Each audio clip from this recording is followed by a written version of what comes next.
طيب، بسم الله والصلاة والسلام على رسول الله سيدنا محمد وعلى آله وصحبه ومن والاه. هذه اللوحة يا إخواننا بعد خلاص خلصنا الشغل، فنشنا كل شيء. زي ما شايفين اللوحة سيستم نورمال. المفروض والعة معاك اللمبة هذه بس الخضراء تحت البور. أي لمبة تانية إشارة لمشكلة أو لفوت. بتجي الأوراق بتاعت الزونات هذه طبعا بتجيك منفصلة تركبها على كل مخرج. والأوراق هذه برضه بتجيك أوراق خارجية. نفتح اللوحة نشوفها.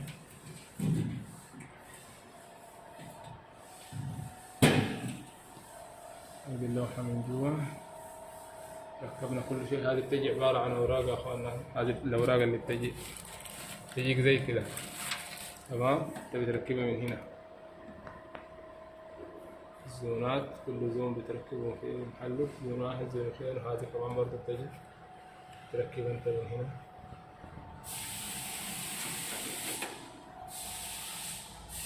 يعني الواحد يحرص على شغله يكون نظيف. بعد ما تخلص خلاص مرات بيكون في تراب، ما أو إذا أنت مثلا استخدمت الدريل بيكون في رايش. مهم تجيب البلور تنظف اللوحة تمام، تخليها نظيفة. دي البطاريات بتجيك مفكوكة بتركبها هنا. لكن البطاريات عملنا زي ما قلت لكم مفتاح، هذا ما بيجي في اللوحة لأنه بس الباور سبلاي صعب، يعني عاوز تفصل كهرباء شيء خلاص تفصل من هنا. عملنا هذا المفتاح إضافي. ده المخرج بتاع سلك الأجراس. أنا أفضل إنه ما يكون على الأجراس على خط واحد بحيث إنه ما تحمل عليه. يعني المفروض تقسيمه على خطين بحيث إنه يكون خلاص شغال معاك مرتاح. هذه اللوبات حقتنا، هذه 4 لوب وهذه 4 لوب. الحين أنا مستخدم 6 لوب، لوب 1 لوب 2 لوب 3 لوب 4 لوب 5 لوب 6. عندي 7 و8 سبير. في مقاومات هنا فوق برضو ضروري لازم تركبها، تجيك مع اللوحة. هذه ركبناها بتاعت الأرضي. نرجع هذه مكانها، نرجع هذه. اللوحة الحين في النورمال. نجرب كاسر أو كاشف أو شيء نشوفه. نقول خلينا نجرب كاسر نشوف الليبل.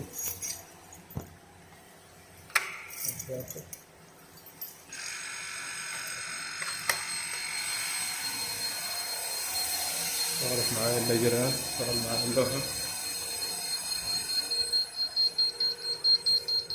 جاي الليبل بتاعه جراوند فلور ليفت فروم ريسبشن، يعني كده جراوند فلور ليفت فروم ريسبشن. الدور الأرضي يسارك انت من الريسبشن، يسار الريسبشن. وكل التسميات كده مثلا فيرست فلور، سكند فلور، بعد ذاك روم نمبر كده او فرونت روم نمبر كده. سايلنت ريسيت. طبعا لو كان اللوحة ما مفتوحة بقول لك ادخل الباسير 3 3 3 او 4 4 4 عشان تعمل الريسيت. كله مظبوط كده الحمد لله.